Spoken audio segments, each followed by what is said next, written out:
sommes aujourd'hui Rosh Chodesh Shvat, et la fête qu'il y a pendant Rosh Chodesh Shvat, c'est Tou Bishvat. Tou, c'est 15, ce sont deux lettres. Tet, ça vaut 9, Vav, ça vaut 6, 9 et 6, ça vaut 15.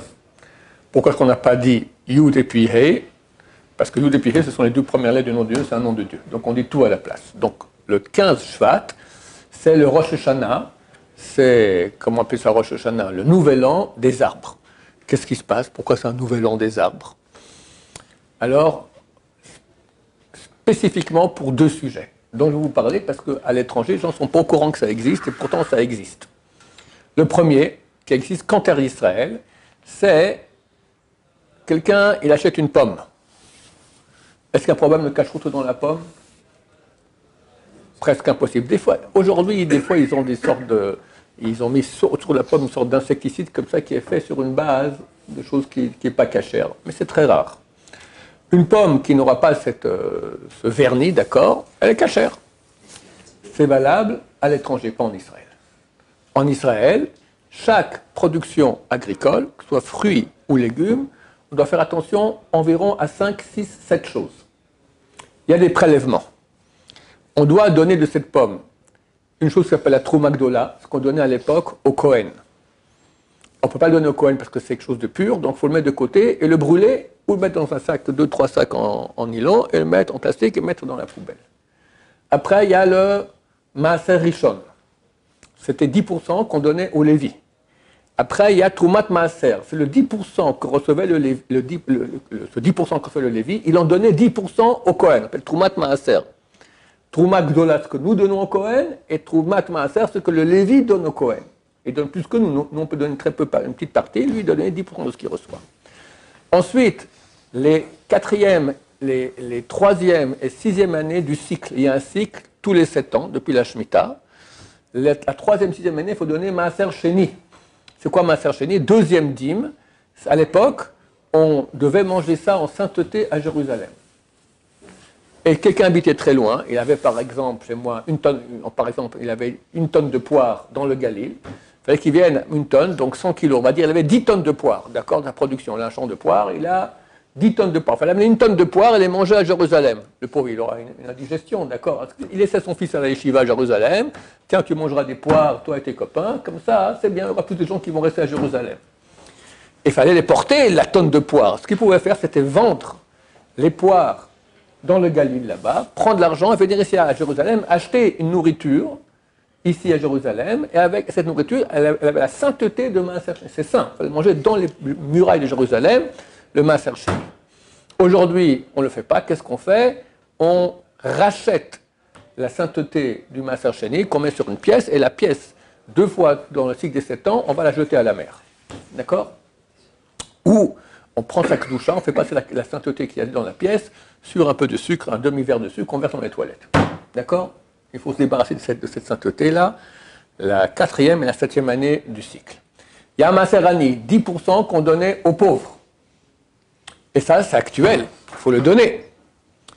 Maintenant, ta pomme, il ne faut pas qu'elle soit de la 7e année. Vite. Et là, alors déjà pour ça, on doit savoir, par exemple, comme j'ai dit, le Maaser Sheni était donné la 3e année, 6e année du cycle. Les années 1, 2, 4, 5, c'était Maaser Ani. Il y a 2 dîmes. Première dîme aux pauvres, 2e dîme, manger à Jérusalem. On ne donnait pas les deux. Les années 1, 2, 4, 5, on donnait la dîme des pauvres aux pauvres. Les années 5, 6, les années 3 et 6, c'était Maaser Sheni, il fallait manger à Jérusalem, on fait passer la sainteté sur une pièce. Maintenant, comment on sait c'est quand, dans quelle année on est? Nouvel an des arbres. Pour les fruits. Au nouvel an, dans 15 jours, le 15 du mois de Shvat, on passe d'une année à une autre année. Donc, on donne des prélèvements différents. Pour les légumes, c'est... Attendez, encore aussi pour les fruits, c'est pas comme ça. C'est quand a eu lieu sur les fruits, 1/3 de la poussée, de la grandeur. D'accord? Tu as un poirier, il arrive à 1/3 de l'âge adulte. La poire, elle arrive à 1/3. Tu regardes, c'est avant Tou Bishvat ou après Tou Bishvat. En fonction, elle fera partie de l'année d'avant ou l'année d'après. En fonction, le prélèvement, il sera différent. Ça, c'est pour les fruits, des arbres. Pour les légumes, on regarde, pas pour tous les types de légumes, tout ce qui est les vrais légumes, d'accord, commençons par les céréales, ça y a beaucoup de sortes de un peu compliqué. Les légumes, on regarde le moment où on va les cueillir. Tu as cueilli ça quand? Si c'est avant Tou Bishvat, pas Tou Bishvat, ça c'est avant Rosh Hashanah. Ça pas avec Tou Bishvat, c'est Rosh Hashanah, tu changes d'année. Maintenant, il y a une chose qui doit être pratiquée aussi à l'étranger et qui est un interdit de la Torah. C'est quoi? Un fruit qui a été planté. Pendant les 3 premières années après qu'on l'ait planté, la production des fruits, elle est interdite. On ne peut rien faire avec, même pas en profiter, pas donner à son chien. On l'enterre.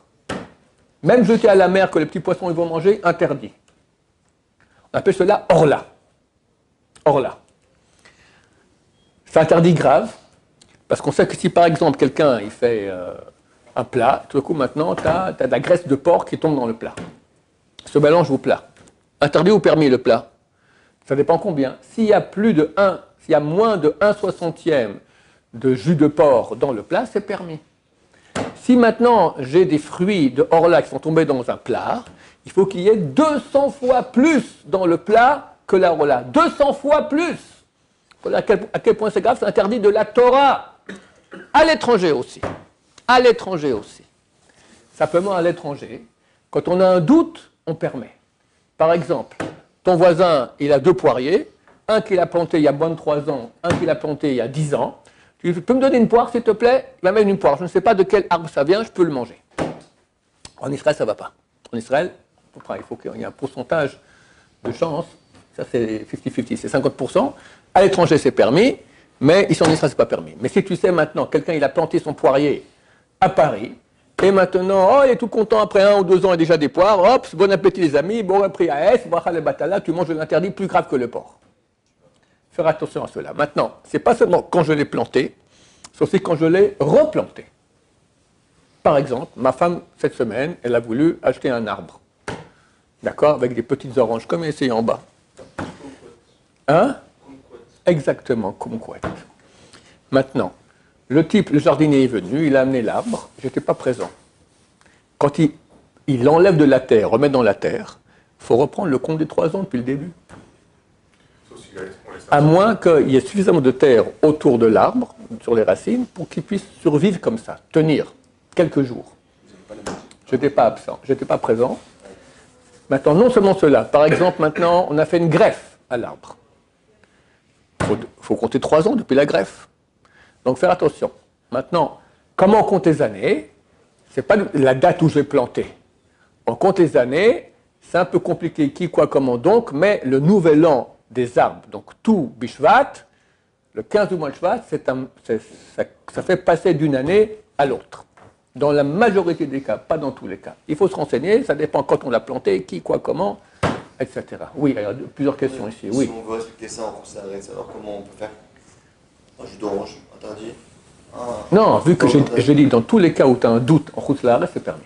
Il n'y a pas de doute, je n'avais pas de doute. Si tu es certain maintenant que le jus d'orange vient d'un oranger qui a été planté il y a moins de 3 ans, c'est interdit. Aussi en route là. Si tu es certain, tu ne sais pas, donc c'est permis. S'il y a un doute, c'est permis. Tu sais pas, c'est un doute. Donc ça va. Oui. C'est-à-dire, si je vais à Jardiland, j'achète un petit truc de tomates cerises, je dois demander quand est-ce qu'il a été planté. Sinon, je peux pas. Ou est-ce que je dois me dire que c'est un doute Les tomates cerises, ce sont des cerises. C'est pas des tomates. C'est quoi? Les tomates, il n'y a pas de. Or là, c'est que pour les fruits de l'arbre. Non, c'est un fruit, les tomates. Ok. Les fruits, les tomates, tu parles, c'est pas clair. Non. Bon, un fruit, c'est qu'il faut qu'il y ait un tronc qui reste. Les tomates, ça ne reste pas le tronc. Ces petites tomates cerises, est-ce qu'il y a un petit arbre comme ça? Il y a un petit arbre qui reste. Bah, qui reste. Oui. Ouais. S'il y a un tronc qui reste, c'est un fruit. S'il n'y a pas un tronc qui reste, c'est pas un fruit. Par exemple, les bananes. Les bananes, c'est un arbre. Oh, il fait 3 à 4 mètres de haut. Mais après la saison, tout l'arbre est détruit, il ne reste plus rien, il ne reste que des racines. Donc c'est un légume. Donc il n'y a pas de problème de horla avec les bananes. D'accord? Donc on fait à Damas, c'est un safek etz. C'est entre un arbre et une banane. Donc il y a un doute sur les bananes. Il faut faire attention pour les brachot. Mais pour la horla, il n'y a pas de horla dans les bananes. Bon, maintenant c'est pas tout. Ça c'est les 3 premières années. 4e année, C'est aussi interdit. Ça s'appelle netarebaï. Qu'est-ce qu'il faut faire? Il faut racheter les fruits et faire passer la sainteté sur une pièce. À l'époque, ils allaient manger ça à Jérusalem. On se passait sur une pièce. Hein? La veste, c'est le rouge. Ah, ça c'est autre chose. Ça, on pratique plus ça aujourd'hui. Ça, c'est les premiers fruits qui poussent dans le champ. On l'amenait au temple en grande procession. Voilà, Charles. Mais que la 5e année, on peut le manger normalement. Oui.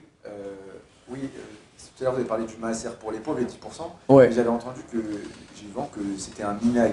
Non. C'est vrai que c'était pas. On m'a dit pour les sparadis. Non, non. C'est vrai que les Ashkenazim, ils ne donnent pas cet argent-là. Parce que. C'était un minag sfarad. Non, nous, on doit donner. Les Sfaradim, ils donnent, mais uniquement si c'est certain que c'est des fruits desquels on n'a pas encore fait les prélèvements. Quand tu vas acheter un fruit au marché, d'accord, il se peut qu'ils ont déjà fait les prélèvements, la rabanote et tout ça. Il y a un doute. Nous, on refait pour être certain. Mais on ne va jamais donner aux pauvres, parce qu'on a un principe, celui qui vient prendre quelque chose de quelqu'un, il doit amener une preuve que ça lui appartient. Il faut que le pauvre me prouve que cette pomme-là, on n'a pas donné déjà la dîme du pauvre. Mais si maintenant c'est ma tante qui m'amène des citrons de son kibbutz, d'accord, c'est clair que personne n'a fait là. Alors moi, je dois donner 10%. C'est un peu compliqué. Des fois, tu as 3 tomates. Tu donnes 10% des 3 tomates. Tu vas chez le pauvre, tiens, je te donne. Alors, il y a une combine à faire, mais c'est trop compliqué de vous expliquer comment on fait. D'accord. Si j'achète une pomme, est-ce que je dois couper un petit bout de quartier du pomme et de la pomme? Regarde, comment on fait ça sur le terrain? J'ai fait différents cours là-dessus. C'est hyper compliqué. Il faut consulter ces cours et les revoir pour bien que ça rentre dedans. C'est un problème parce que, voilà. Alors, en Israël, les gens vont acheter dans une épicerie un primeur, d'accord, qui vend des légumes, où tous les prélèvements ont été faits. Mais un bon juif en Israël doit savoir comment faire les prélèvements. J'ai fait des cours ici avec les Avrechim qui sont mariés parce qu'ils doivent faire ça à la maison. C'était très, très, très fastidieux. Très fastidieux. Mais il faut apprendre. On a tout fait sur place, etc. D'accord? Voilà. D'autres questions? Tu avais une question? Ouais, la 4e année, c'est sûr que ça va faire acheter. Que? En Khoutzlaretz, on a dit que. Netarebaï, en Khoutzlaretz, si je me souviens bien, uniquement pour la vigne. J'ai un doute, il faut que je voie. Baruch Adonai, l'olam, amen, amen.